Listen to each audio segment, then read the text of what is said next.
What's up, everybody, and welcome to another episode of the Automatic Patient Podcast. I'm your host today, Jordon Comstock. With me, co-host Dr. Dan Nelson. What is up, brother? How you doing? Good, man. It's good to be back. I feel like we've had too long of a sojourn where we haven't recorded much lately. So it's great to be doing this again. Let's go. Usually in the winter, Dan, I hibernate. So now that Yes, it's getting a little bit in warmer Hawaii. in Hawaii, yes, Yeah. I'm coming out again. I'm like, hey, we should talk Hey, again, do a podcast. they're coming out scratching your eyes. You're like, oh, look, the Yeah, world. it's literally how I work. I'm like, it's winter. I'm angry. I don't want to. I'm hiding in I warm don't places. blame you, man. Like, I get it. Like, I can appreciate that. I think that's the goal, right? Yeah. So now that it's warming up and I'm waking up, we want to be doing some more podcasts. But you have some pretty cool news that I think one should be celebrated because it's cool. You guys just dropped, well, not just dropped. It took you some time. It You took time. dropped all your PPOs and you just dropped Delta Dental in January, correct? We just dropped the mic, is what we dropped. I Drop the mean, mic, yeah, baby. yeah. Big We're freaking deal. both our practices now are fee for service. So we're a completely fee for service organization in both offices. So that's a huge deal, and not something that came about overnight. That's for sure. Like this is the culmination of a lot of planning, a lot of effort, a lot of review, a lot of discussion. So yeah, a lot of help. It's awesome. And, there's a component to it that I think anybody that's thinking about doing this or has done it can testify. It's a little terrifying too. Yeah, sure. I would say, so how long did it take you? Was this a multi-year Yeah, approach? I mean, if you're looking at the whole picture, you're probably looking at a 5-year process to go because we were providers for a few insurance companies. And so to be working, we didn't just pull the Band-Aid off or, jerk the plug all of a sudden. I've seen practices do that. It's Yeah, probably that's not I best. don't recommend that. Yeah, that's a rough way to go. Yeah. No, we slapped the nicotine patch on for a while and came off it slowly. It was something that took us a while, but we were pretty methodical about, dropping Blue Cross to, and then working away. And the funny thing about that was that we're like, we got rid of one, great. But the problem is we went from a 30% patient base of Delta Dental to 51% patient base of Delta Dental patients. And so Oh, interesting. Yeah. yeah, we saw this slide of like, oh, well, we've opened the door to the wrong avatar, right? So Yes. we were like, okay, well, this didn't quite go as we'd planned, and that's often how it goes. Is you think you have this plan, and I love the Mike Tyson quote. I've used it on this podcast before. Is that he said everybody has a plan until they get punched in the face. So Yep. And that's kind of how this was. So yeah, we just it's to get where we were pretty heavy in the PPO to being fee for service. It didn't happen overnight, but just to wean off of the Delta portion, the 51%, that took a year. So we started with it as a goal for 2025. When we set our goals for in January of 2025, the goal was to be out of Delta by January 1st, 2026. Yeah. And you did it. You guys did it. We did it. Yeah. It's so And cool. yeah, I think it's like anything else. And I think that anybody that's done a startup or a practice acquisition or anything can appreciate the stepping into the void, right? Like you think you know what's going on, but do you really, and there's so many components of unknown that make it a scary transition. But in the end, it was great. We were on a meeting with Christine Ewan with the dentist advisors this morning, and she was, we were talking about, she's like, oh, I'm so excited for you guys. And she's like, well, let me tell you, she's like, I worked with a lot of practices and none of them have regretted going fee for service. None of them. So Yeah. she I was don't, really adamant about like nobody regrets going out of network. So yeah, you don't hear that. Oh, I wish I would have stayed in that PPO. You never yeah, do. yeah. I, So before you guys, what, stressed out working with PPOs, looking at, uh, the write-offs that's happening, like is that kind of what you're feeling like, oh, we're writing so much. yeah. How did this decision start? Well, really for us, because we practice in Sun Valley, the overhead here is high.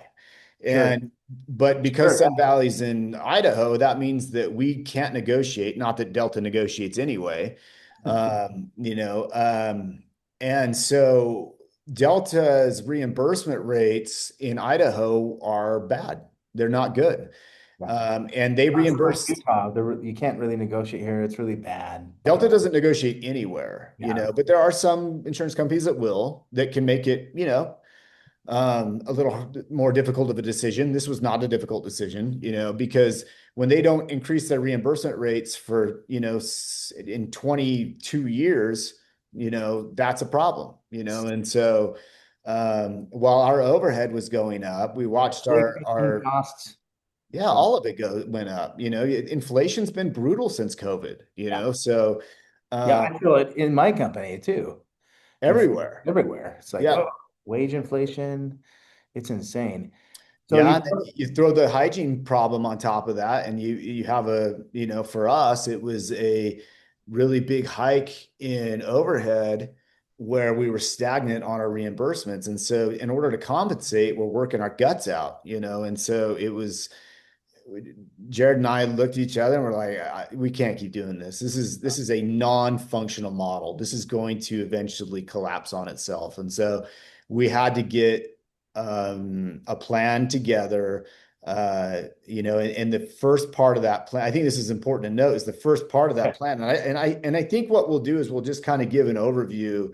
I think, Jordan, this is grounds for a lot of discussion. I think maybe what we should talk about is a 30,000-foot view of what we did. And then I think we should get granular because it warrants the discussion.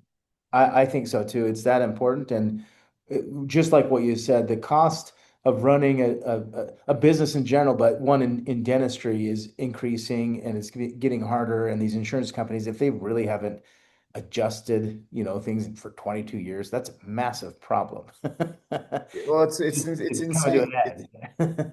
It's unsustainable. And but Yeah. here's the thing, and this is what you need to know as a dentist is that companies like Delta, their model, they don't need to do this. We know that they just bought practices in Wisconsin, right? So now there's an unprecedented change. In 2025, we saw two unprecedented changes. One of them is that Delta now owns practices. Well, that opens the floodgate for them to go haywire. In any state that it is not a law that a dentist owns the office, they can go and open offices now. Well, That's now they own a what this is called from a strategy perspective is they own a multi-sided market. They own both sides now. Well, With yep. like the They no insurance, longer need us, is what yes, that boils down to, that gets right? So scary in the local market. exactly. They are removing the middleman. We are the middleman for them. They're getting rid of that. And from a business model, it's brilliant.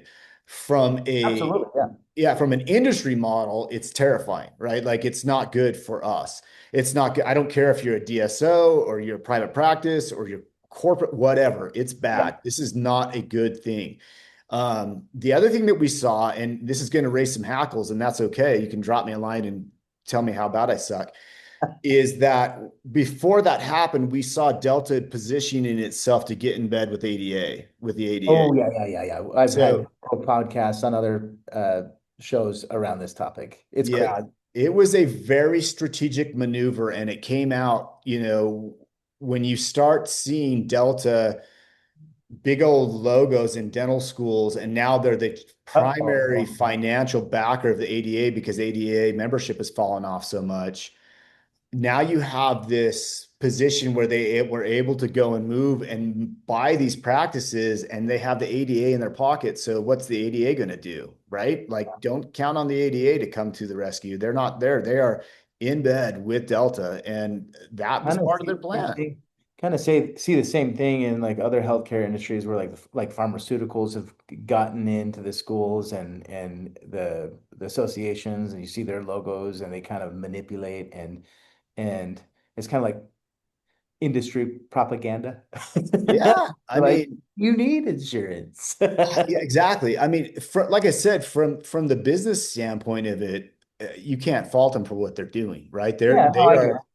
They're making moves and they're taking advantages of situations as a good business should, Yeah. but the effect of it for the industry, it's going to impact us a lot. And I think that is a side discussion in and of itself, like you were saying. But for us in our little podunk town in our little practice in little Podunk, Idaho, this was really we started to feel the effects of what was in motion, and we just weren't getting reimbursed enough. We were getting choked out. And so, You do a denture case and you lose money on that denture case type. yeah, I mean, That happens all the time. everything we were losing money. On Yeah. some stuff, we were writing up to 60% off of, of that code. And so that's a non-sustainable model. So we knew it was there. We kind of held on for as long as we could, knowing that the exit was inevitable. And then looking at 2024, we were like, it has to happen in 2026. So we made that the goal for 2025. And we had some key components in place. And I think that this is really important that we didn't just rush into this. The first thing that we set up a long time ago was our patient benefit plan, Yeah. and that was huge because it gave us a structure that we'd already had in motion. We had pamphlets, we've had loads of marketing materials for it. We had patients that are already on it that could get testimonials and promote it from within. Our team was used to discussing it. So it wasn't this big new thing that our team had to adjust to move patients laterally out of their insurance, their current insurance situation, and then get them into our patient benefit plan. Yeah. So that was a big part of the stratagem, was how many of these patients can we move laterally, keep it within the office, and just have them in our plan now. And so there was, Yeah. yeah, there was strategy in that, and there was purpose behind what we were doing, and we had everybody on our team rowing in the same direction for that. So that was a huge Which, component to have which in Dan play. is really hard to do, like getting your team rowing.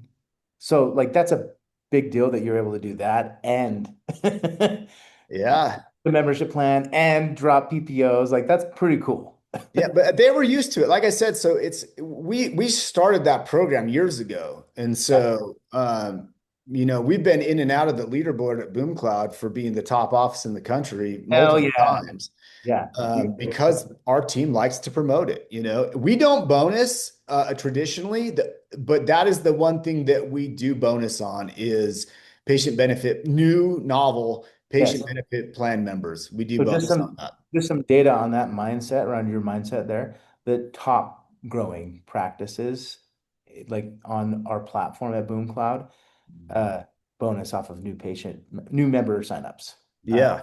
I think that's like when you look at, I like to look at trends and patterns. When you look at the patterns of what the successful ones are doing, they're always tied. That's a key component of rewarding your team members to help you because it does a couple of things, right? It gets them excited to sign up patients to a better program, a better system for patients, and a better system for the practice, right? So you align that with people, and that's literally a trend on all of the top growing practices. They all do that. It's really interesting. Yeah, and you need to, I mean, I don't want to get it too deep into that, but yeah, I mean, Yeah, you've already yeah. done the But you research. definitely have to balance any type of bonus program. You can't just be Yeah, like, but incentivizing for the right thing, right? yes, And you marry that. So Jared and I just did a podcast on the Elevation Association Experience podcast this morning huh? that we were talking about um, understanding identity and having your practice have an identity and making sure your team knows what the identity is. And that was a big thing that we've done. Again, all this is lead up. Like this is not, I mean, we have our vision traction organizer set up. We've had our core values in play for years. We have our niche. We have our people, our team and our patients know the purpose of the practice. We have a very, very clear message. The mission of the practice is super clear. People understand their roles and responsibilities. We've got an amazing team in play. There's so many of these parts and pieces that come to the setup before you can now okay, now our mission is to go become fee for service. So now we change the mission, right? As far as like, what are we going to focus on 2025? Mhm. And, that was our goal in 2025. And so we got everybody pointing their guns in that direction and working towards that mission. And so when we started to send out, okay, so that's the next step, right? Is now that all of our preparatory work is in place, we started to formulate the letters that we would be sending out. Because for those of you who don't know, when you exit, your patients will get a letter from the insurance company saying this doctor is no longer an in-network provider. And they word it in a way Threatening that too, they're, right? what's that? It's kind of a threatening letter to for you guys, right? It's like they're not. Kinda. It's more that it's misleading because their verbiage is brilliant. Again, these are Yeah, companies they're that are marketing brilliant. geniuses. Yes, amazing marketing geniuses. So the way that they word it is that it makes it sound like you can no longer go see this provider because they're no longer in network. It doesn't say that explicitly, but if the tone is certainly that you can no longer go here anymore. And I can't begin to tell you how many patients we have that they stop me in the grocery store, they stop me at the gym, they stop me, just freaking all in the office. And they're like, "Oh, I'm so sad I can't come see you anymore." I'm like, "What? Why are you moving? Like, why can't you come see me?" And it's like, "Well, no, because you're not in network anymore." I was like, "What's that have to do with what?" I was like, "No, you can absolutely come see us." Literally walk into my office doors today if you wanted Yeah. to. I mean, We're not gonna kick you out. no, we want you to stay here. Like, and we tell them that, well, no, we want you to stay with us. Um, and not only that, but did you know that your insurance, your out of pocket is $8? That's the thing is like, that's the wild thing when you go out of network that nobody talks about, especially insurance companies, is that the contracted rates when you sign up with an insurance company, your reimbursement rates are wildly different when you go out of network. Yeah. And it's based a lot more on the plan that the patients have. So yeah, there are some that like they're going to pay out the nose. They'll probably just be just as good paying cash. And those are the ones that were like, well, maybe you should consider our patient benefit plan. Yeah, Like I mean, like I'm that way. I actually just dropped medical insurance and I've created my own system for it, fund and everything. Because I hate insurance in general. I think it inflates everything, depending on the plans. Like what you're saying. So it's like if you realize this, and you're like, oh, I can go to just like on the medical side, I can go to a direct primary care doctor, which is a membership doctor, and I get all these services that I need anyways. That I was spending, $1,800 a month for my family on insurance, but I could just pay this doctor and get another type of plan to help with, crazy emergencies. That's kind of how I look at it too on the medical side, but it's like it's almost like it inflates the market when you're on a PPO plan. it definitely gets regulated by the insurance companies, not by the market itself. The Yes, yeah, the market has no bearing. It's completely regulated by the insurance companies. yeah. Yeah, it's a that's a wild ride to be on. So I think that the getting the power back in the hands of the providers is paramount in all of this. That's a lot of P's. I'm gonna have to think of an acronym for Almost as that. much as PPO, but it's a Yeah, different that was a lot of P's in a row. Um, Paramount. yeah. Oh, done. Yeah. Listen, when the ADHD takes over, you just give it a lane. You just don't stop it and let it ride, man. You never know what it's gonna spew out. Yeah, I was okay. So we are talking about the communication. You started sending the Yeah, so we sent letters out. communication. So we formulated we did our best to craft the best letters that we could, and there was a series of letters that went out. And Any we letter, man. we had a date by which we wanted to send them out so that we could field the conversation within the office. So what you want to do, and again, we don't want to I'm not going to get too granular in this, but there Yeah, is a we'll hit them. methodology to it, right? And so you want to have that communication both via email, text, letter, and face to face. So we started that process, and there's a lot of concerns that come from that. Patients want to know how much is it going to cost. What's my out of pocket going to A be? lot of objections now. Yeah, Lots yeah, of and you got to tackle those concerns, right? You got to work through that, and then there's the point where you finally freaking pull the plug, and you just get to this like that's the scary moment where you've packed your parachute, you've done all your homework, you've checked weather conditions, you've got your support team behind you, and now you got to jump, right? And that's the scary part. You can be as prepared as you can, but there's that point where you say, yeah, I'm going to do it. I'm going to jump. Now, I want to give everyone kind of an idea of like what the jump feels like. It is not a it's not a fast fall. It takes time to find out. Most reports say it takes about a year to regulate, your practice to regulate. Sure. Because what you'll see is one of the things that, again, no one ever talks about this. They just say, oh, you get off, and then, it takes a And year. It's like, okay, fine. happily ever after. Yeah. So what you'll see is that you'll have a lot of patients that want to be loyal to the practice. They love you, they love your team, they love what you do, they trust you. Now they want to see the financial implications. So what they end up doing is they will get the first bill because they've just scheduled their hygiene, right? And their hygiene's February 4th, whatever. So they come in and they get their bill. Oh, it's $8. Great, no problem. My out-of-pocket's $8. I'm going to stay here. Maybe there's this sucky insurance and it's $200. They're like, I don't want to do this. I'm going to transfer. So what happens is your hygiene schedule starts to fall apart. And Interesting. so, and it gives you panic because you see holes in your hygiene. Oh my gosh, I'm losing all my patients. Everything's going bad. Again, you need to be tracking. That's the one thing we didn't talk about, Jordan, is the setup on this is all of the KPIs that we track. Oh my gosh, so many KPIs and so many important data points that you have to track and look at, everything from annual patient value to reappointment rates. There's just a lot that you have to be able to look at and track on the lead up and then while you're going through it. Uh, Mhm. the data is going to be dirty for the first little bit, probably the first quarter to second quarter, because there's so much re-regulation going on within your schedule, patient flow, all that stuff.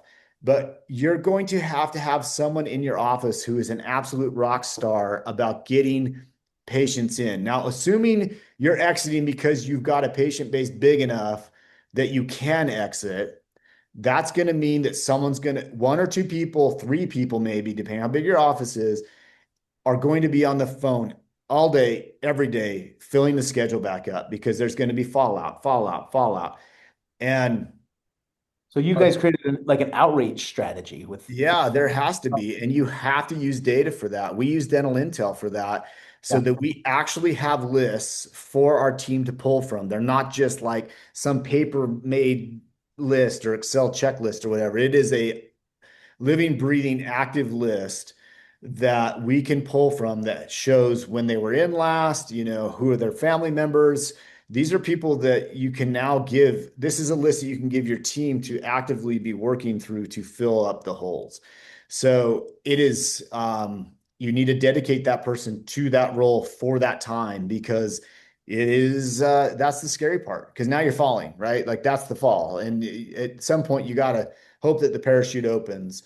And you want to be tracking your lost patients, the patients that you're losing. You obviously want to be tracking your new patient flow. That's important as well. Um, Like the because reasons attrition why. is huge. Yeah, because I know, so I do an attrition meeting, just of course I'm not a dental practice owner, but we're talking business here, right? Which is universal. So like at the end of every month, I look at attrition numbers and the reason why so that we can maybe it's a verbiage training that my team needs to have. Very similar to what you just said. I'm taking notes. Um, two of your bullet points in my notes were communication and phone outreach, which I would imagine is uh, a lift in regards to training your team to use the right language for the outreach. And then with all the emails, the letters, like that's all training in language, which is a soft skill.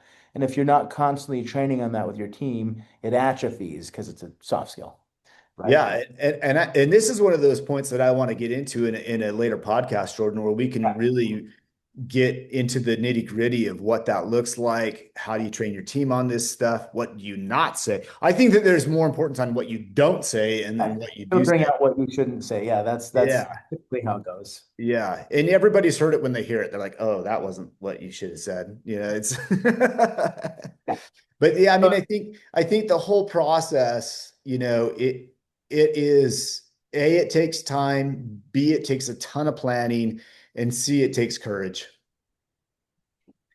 And the beautiful thing is, there are practices on the other side that have done this, that like yourself, that are willing to share and help educate on this because it's a big deal that you guys did this. So, just to kind of recap the bullet points of what you said is one, you have your team on an operating system that you guys are meeting and looking at data, right? That's the first thing that you essentially said is like, we made sure that we are rowing together as a team. We have the same vision, the mission. We know what we're going to do, right? We got a plan.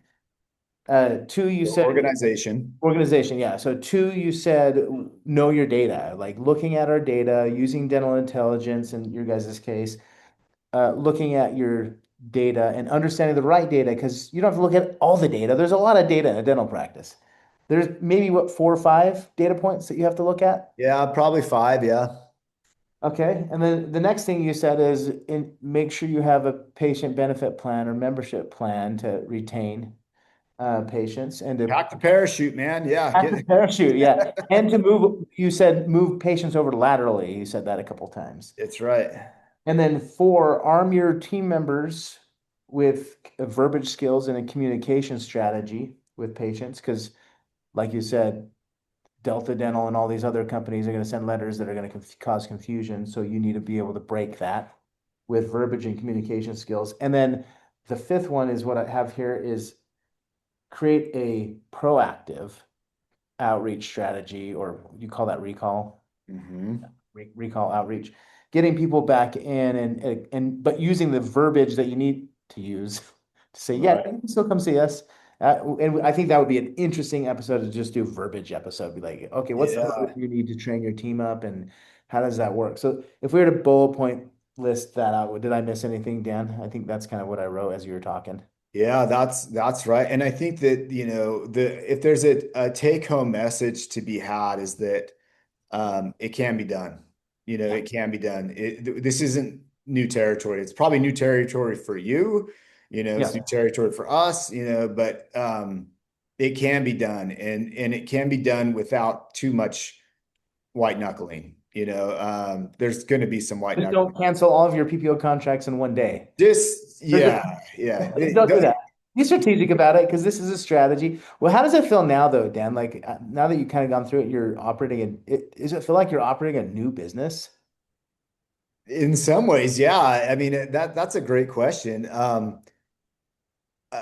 First of all, it's freeing for sure. It's very liberating because I don't feel shackled. And this, it's a wild to look back. I was telling Jared this morning, we were looking over our day sheet from yesterday, and I was like, man, I'm so used to seeing the write-offs as much as the collections, and to not see that is wild. And it's like you've been dragging around this ball and chain, and now all of a sudden it's freed up. And the other cool thing is like one of our goals for 2026 was to slow down. The whole goal was to You're like, oh, herding cattle through your practice now. yeah, yeah, yeah. It's just we need to settle down over here. We've been running at an incredible rate. And so, it's wild to look at the numbers as we're tracking all this because my daily patient flow, like my current chaos, I'm so used to absolute chaos every day. And what I mean Yeah. by that, it's controlled chaos, but it's like holding a stick of dynamite, right? Like every day is just crazy busy. And now we've slowed down and we're already feeling that. And it's nice. Like it is such a nice feeling to be able to focus on some of the things that I haven't been able to focus on because before I was so busy running from one op to another op to another op, and then I would have put out this fire, and I need to put out this fire on the practice management stuff or leadership role or whatever. And so it's super refreshing, it's liberating, and it's exciting. This is something that we've wanted for a while now, and so to feel the sense of accomplishment too is really awesome. Yeah, I think it's rad. When you Yeah. guys told me like I knew you guys were dropping PPOs, obviously, but when you told me that Delta was gone, when I talked to Ryan back in January, I was like, shit, that's awesome. I was so pumped for you guys. That rest of the day, it literally made the rest of my week. Because one, this is the reason why I started Boom Cloud, because when I managed the dental lab with my dad, all the PPO pain, rolled over to the dental lab. And it was a big pain point for me at that time because I was like, I didn't sign a PPO contract, but I'm still having to deal with this shit. Yeah, exactly. You know what I mean? And Yeah. the Well, it reason rolls why downhill. it really does. The reason why I was so like I literally was so happy for you guys, and I was like I stopped and after I heard it from Ryan, I just stopped and thought for a second. I'm like, that is exactly the reason why I wanted to start Boom Cloud is to help guys like you and Ryan and Jared get rid of the evil empire of dental Yes. assistants. Yes. Shed the Because evil empire. it's not a cool business model for you guys or for the patients. And I don't know. When I heard that, it really made the rest of my week. Like I was so happy for you guys. Nothing happened to me or my business. It was you guys, and it made me so happy. So I Yeah, think it's man. pretty cool if practices are really, really focused on doing this, they can do it, but it requires a couple of things. One, I think they need a coach, somebody like you who's done it before. The good news is you guys have Elevation Association. You guys are coaching people all the time with this, Yeah, we had the cheat code for sure. Up, up, down, down, left, right, BA start, right? man. We had it. Yeah. Yeah. So I run a company. I have coaches and mentors that help me. And I think that's the first thing. Like, get a coach, understand what you're trying to do, especially if it's been somebody who's gone through the journey that you guys have done. I think that's really important. Know your data, use dental intelligence, build your membership plan, use Boom Cloud, and then communication. I don't know what communication software you guys use, but I would imagine you used. Engage. So we use Dental Intel. Okay, so yeah, so with Dental Intel on their communication. Modento. Yeah, Modento, that's right. Yeah, so it's like you got the tools right there. You just got to line them up. Where most practice, I would imagine, maybe they use one tool and it's kind of they don't like time together and be like, "Hey, this is the power tools that we're going to use to become fee for service." So you got coaching and strategy and tools that you could use to do this. So if you're serious about going on a network or becoming fee for service, one, we're going to continue talking about this on the podcast over the next few weeks and get more detail. But that's the 30,000 foot overview, Dan. I loved how quickly you were able to explain that to our audience. Any final thoughts? Yeah, for sure. Like, I know there's probably 1,000. well, I think the biggest one is, and you just touched on it. You just hit, I'm just going to piggyback on that thought of don't do this alone. Yeah, we're built in, we've got a built-in structure, but that's available to anybody. You know what I mean? Like you don't look, there's only so much bandwidth that everybody has. One of the big things about us with EA is we recognize that docs only have so much bandwidth, and to go through and try to do all this on your own. And if you're a small practice, that's going to a lot of it's going to feel like it has to fall on your shoulders. It doesn't have to. Like if you can get structured right and you learn the power of the who, right? Who, not how. That's a great Yeah, book, by the way. that is a great book.